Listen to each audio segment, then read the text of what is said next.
Hello, welcome to today's session on building morning and evening routines, brought to you by the Academic Resource Center at Georgetown University.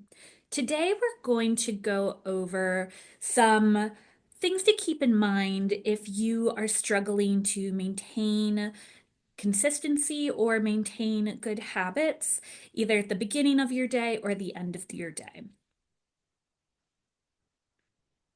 So your morning and evening routines might look like this. A typical morning routine for a student is often wake up 15 minutes before class.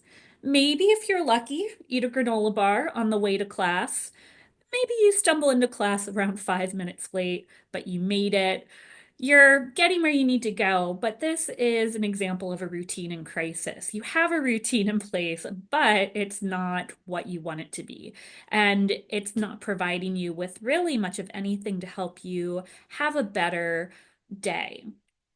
Likewise, an evening routine in crisis that I see pretty commonly at Georgetown is maybe you devolve into infinite scrolling on social media. You ignore your academic work because you can't pull yourself away from your phone, but you still go to bed tired and way too late at 2 a.m. If you have fallen into patterns like this, there's a chance that maybe you've tried to compensate by going for what we call the ideal routine. And these are the routines that maybe you often see on YouTube, on social media, as what the perfect morning or evening should look like. For a perfect morning routine, you might hear you're supposed to wake up at 5 a.m., maybe meditate for 30 minutes before making a delicious, healthy breakfast, let's say egg shakshuka and tea with lemon.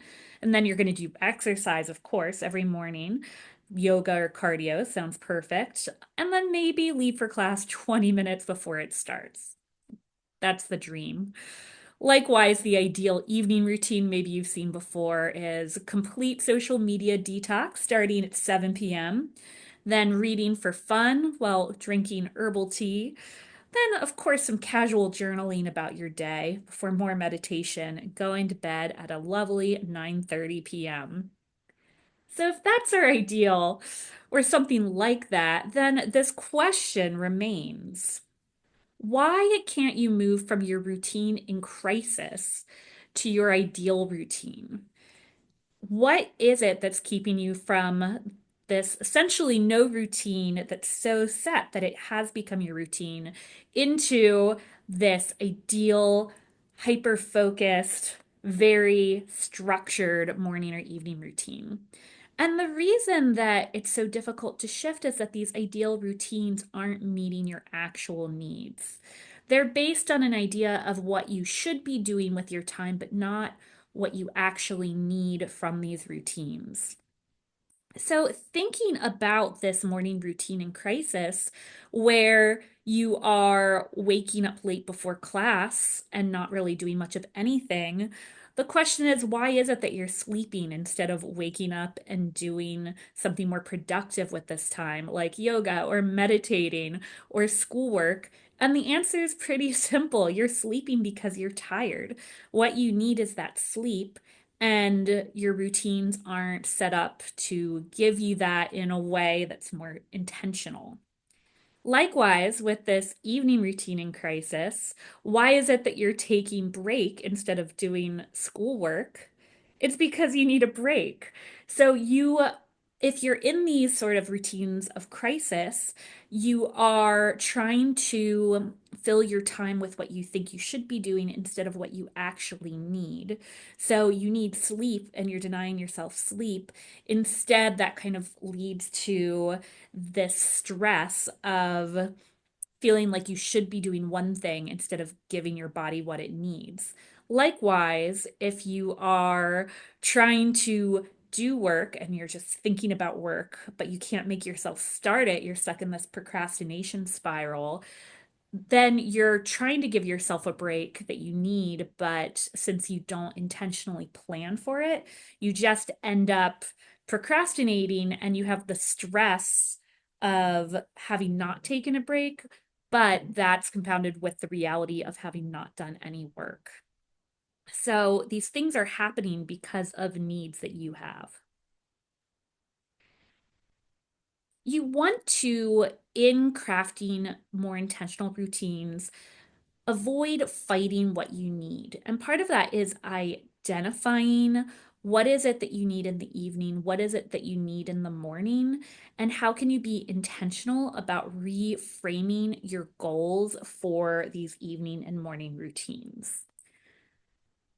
One of the dilemmas with the ideal social media routine we were looking at before is that this is a routine that's trying to do everything at once.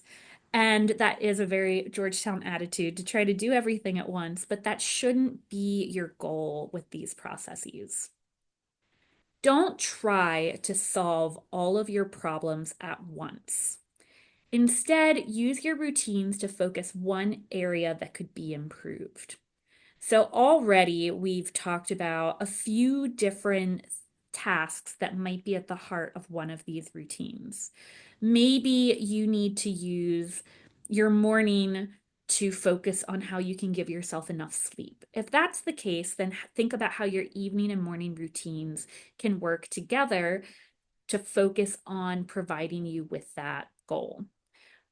Likewise, maybe you see this goal of needing to take a mental break in the evenings. If so, don't try to use your evening routine to take a mental break and to get a lot of work done and to exercise and to, you can have one goal and see how other goals can fall in to support that. And of course, we still need to keep in mind that there has to be a goal of working on assignments.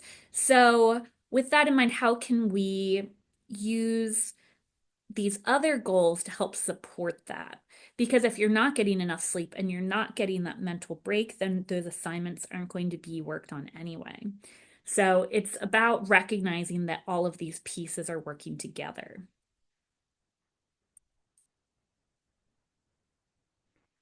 In considering our earlier sample evening routine and thinking about how we could change that into an updating evening routine, we want to think about how can we avoid that piece of feeling like you should work, but then never getting to the work because you're avoiding it. So you want to, again, make space for that intentional break. As I mentioned before, the problem with the accidental procrastination is that it doesn't actually rejuvenate you, and it's better to plan out something intentionally ahead of time that will actually help refresh you, a break that acts as a break. Related to that, don't procrastinate on a task that you will never complete that evening. It is more productive to use your tired brain to prepare for a future study break. So if you fall in a pattern of staying up late because you need to work on something and you're not working on it, it would be better to admit that that is a pattern you've fallen into. Go to bed earlier and then wake up earlier the next day, or wake up at the same time the next day, but you'll have more energy to work on the task later on in the day. So acknowledge, use your past patterns to plan out these routines so that you can use your time more effectively. And another key piece is to have a set bedtime and stick to it, and prioritize this over completing specific tasks. One of the ways that routines can fall apart pretty quickly is if we throw them away too easily without really being consistent. With developing routines, you need to be in the practice of being strict with yourself early on in maintaining them. And after you've been doing that for a little while, it will become more automatic and your body will adjust to it, especially when it comes to a bedtime. So it takes that effort in the early stage so that it becomes more natural in the later stage. So, looking at my old evening routine and turning it into an updated evening routine, before I would fall into this pattern of infinite scrolling on social media, which is happening because I need a break, but I should be doing work. So I am just in a stress spiral. Instead, I would now spend an hour watching a Netflix show. This is not productive, but we've already established that I'm not productive during this time. So I'm not aiming for my ideal because I can't hit my ideal. I've tried it. I've tried it every night the past week and it's failing. So instead, I'm going to use that time for what I need, that break, and just go in with a plan. This way, at least I feel like I'm getting that break. And for me, watching a Netflix show, it's something that has structure. It's something that feels productive in sort of an emotional goal way. So I'm going to feel at least better after this. With my current old, rather academic routine, I would ignore my academic work and just stress about it. Instead, since I know that I have trouble to work on academics at this time, I'm going to use the evening time after I finish Netflix to figure out when my next study block will be and what I will be working on at that time and prepare my materials for that study block. So if I don't have the energy or the mental capacity to actually do the work, I can at least do my best to set myself up for my next study block. That can really help with the stress of feeling like you should be doing something because by doing tasks like packing your backpack, developing a plan, which we'll talk a little bit more about what that should look like later, doing those tasks can still be productive. It can make it easier for you to activate moving into work the next day, and it will help alleviate that stress. And with that old evening routine, I would go to bed at 2 a.m. Now I'm going to aim for 12:30 a.m. A note on that 2 a.m. versus that 12:30 a.m. bedtime.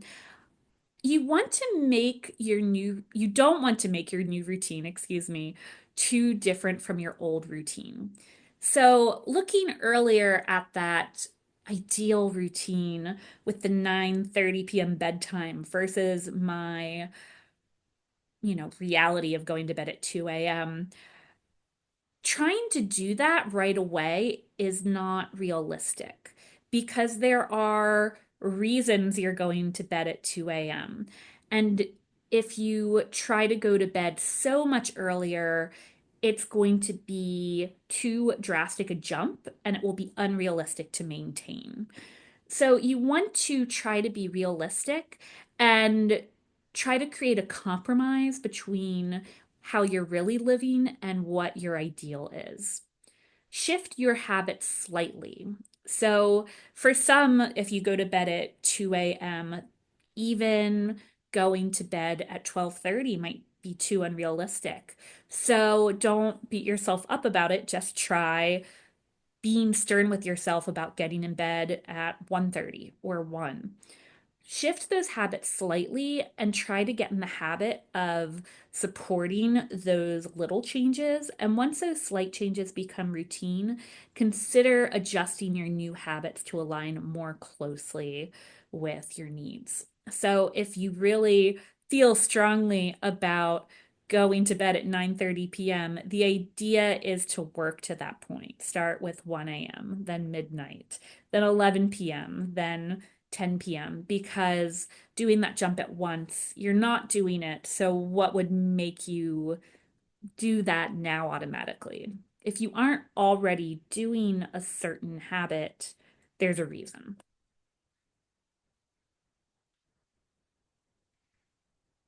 And as I mentioned before, you need to develop consistency.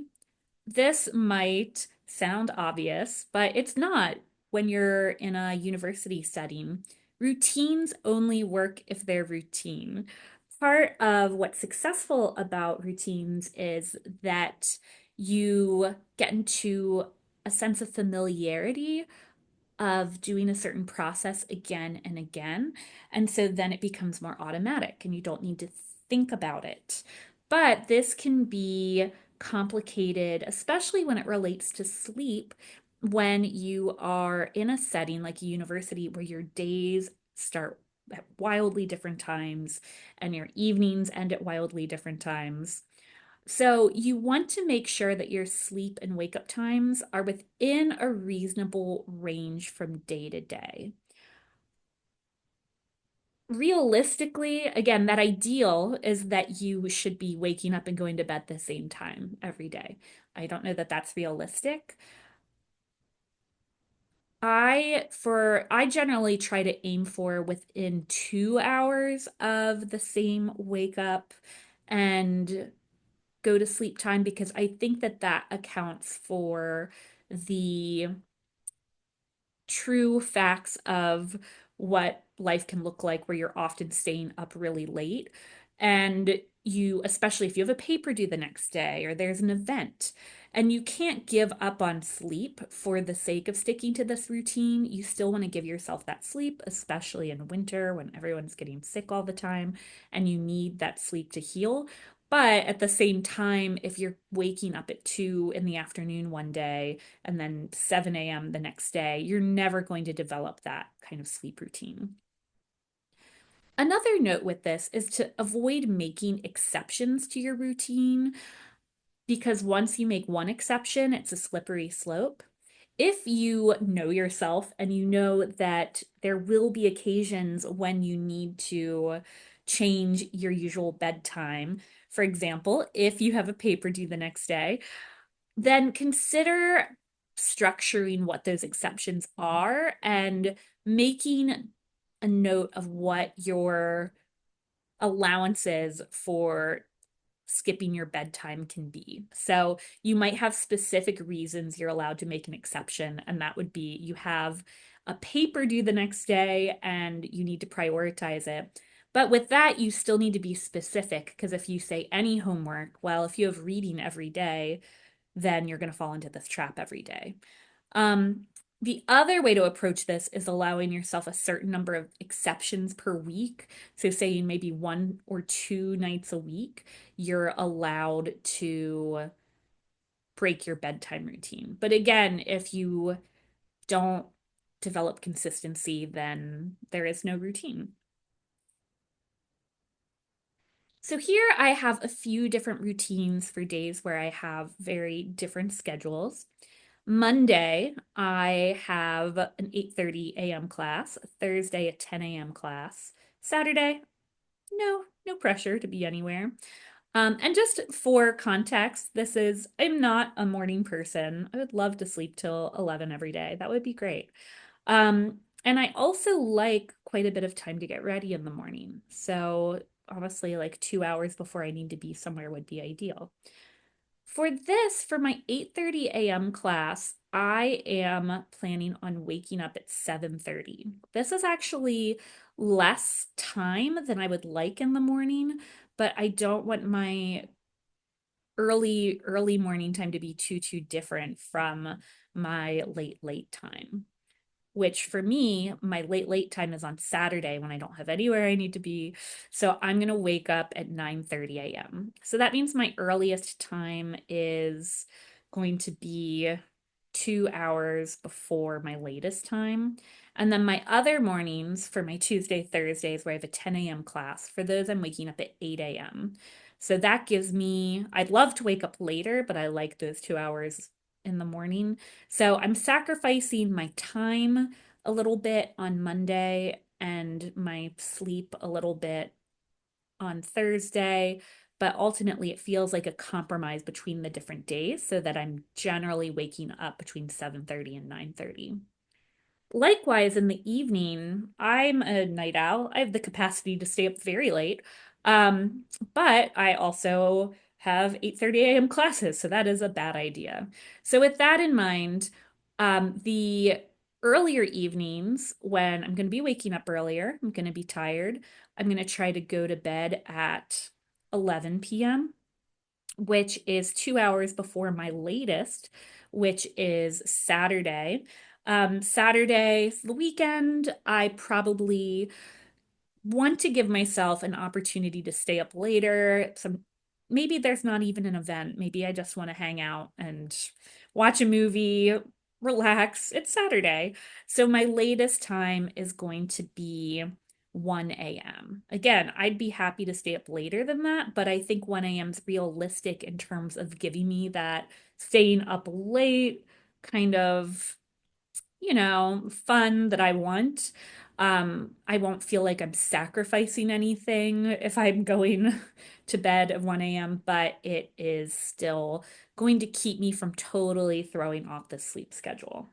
And then on Thursday, which is kind of my most, ideal schedule here, I'd go to bed at 11:30 p.m. We've been talking a lot about sleep, but not necessarily a lot about studying, which is probably what you feel you should be using your morning or evenings for. So I had a few notes about if you are a morning person versus not, or if you are an evening person versus not an evening person. If you work better in the mornings, and you find it really easy, very practical to wake up and do some homework for a few hours before class. Use the evening blocks to prepare your materials for a morning study block. If you're efficient in the morning and not in the evening, then use your evening to help yourself be as efficient as possible in the morning.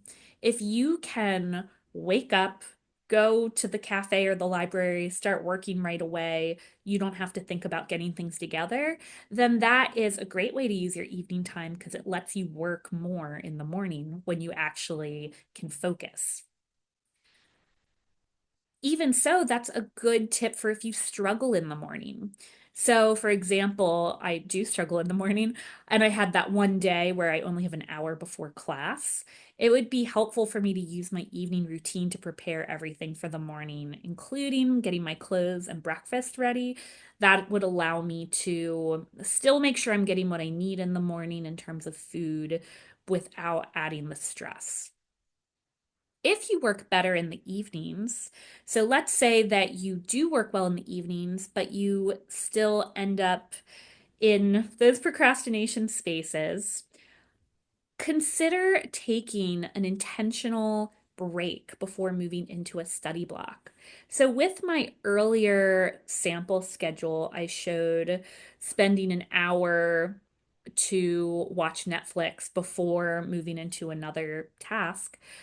If you have an energy dip and then you come out of it, try taking that structured break and then maybe having a buffer like dinner or a snack or a walk, and then starting your study block when your energy is ready again.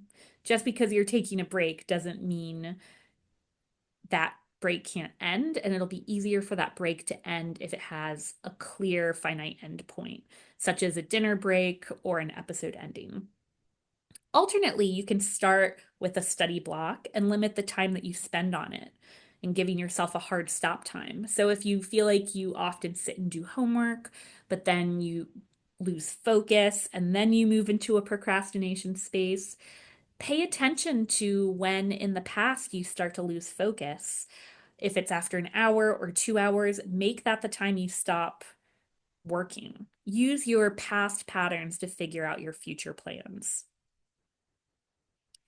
And if you do struggle during the evening, it's helpful to give yourself that intentional task to help you use your time well. If studying just doesn't happen for you in the evening and you have trouble doing anything, still set clear goals about how you want to use that time so that you appreciate the evening space as a way to help you feel better mentally or physically. So maybe this could be a time when you go to the gym. Maybe this could be a time when you are doing your laundry. Still plan out that free time so that you don't fall into these same patterns.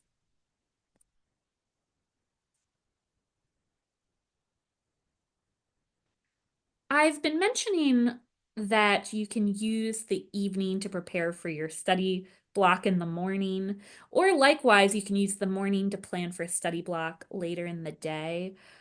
That does mean getting your materials ready, packing your bag, making sure you have the correct books, but even having the decision making figured out can help your next study block be efficient. Determining when you're studying next. So if it's evening, I'm tired, I can't work, I'll think, okay, what does my tomorrow look like? When am I studying? Maybe I'm going to study after my first class from 9:30 to 11:30. Where are you going to study? Know what it will look like in terms of getting to that study space. For example, if I get out of class at 9:30 and I want to work in the library, I need to be ready to move from my class to the library so that I don't lose focus. If I can figure that out the night before, that's going to help me do that more efficiently the next day. How long are you studying for? That'll also help you structure this in terms of seeing how it fits in the whole day. So if I am going at 11:30, but I know I'm going to get hungry in a bit, maybe I'm planning on studying there from 11:30 to 1. Then that information can help me figure out what I'm working on. And even for figuring out what you're working on, being as specific as possible can help you use that work block more efficiently. So, what class are you working on? What assignment and what task within that assignment? So, if I have a reflection paper for philosophy due in a few days and I have an hour and a half to work, what tasks do I want to work on in an hour and a half? I might aim to read over the assignment, outline, and begin to find quotes.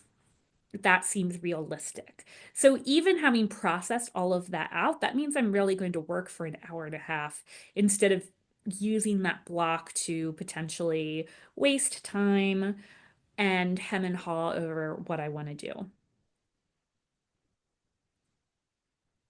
So we've covered a lot of different thoughts on developing these routines, but the main takeaways I want you to keep in mind: one, aim for consistency across different days.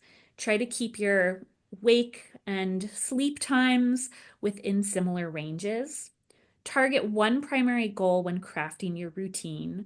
Think about what you want to prioritize in developing your routines instead of trying to use your routines to do everything. And be intentional in planning your downtime as well as your study time. If you find yourself regularly falling into unproductive blocks in the morning or evening, try to figure out something you can do that isn't schoolwork, but still be planned during that time so that at least you can be satisfied with how you've used that time. If you have any questions, feel free to add them to the chat. Otherwise, thank you so much for joining me today and enjoy the rest of your evening.